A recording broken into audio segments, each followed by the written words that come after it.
2019 Toyota Yaris, same as Mazda 2. We're gonna reset that annoying maintenance light on with that wrench symbol.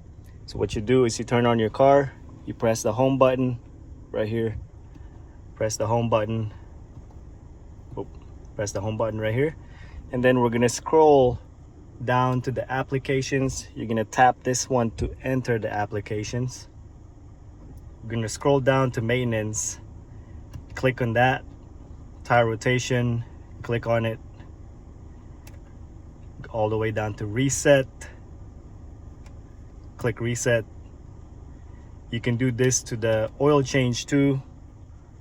All you do is go back to the option and then it'll give you the right here, the oil change, reset right here,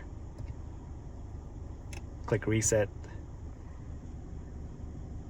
and then that light will go away.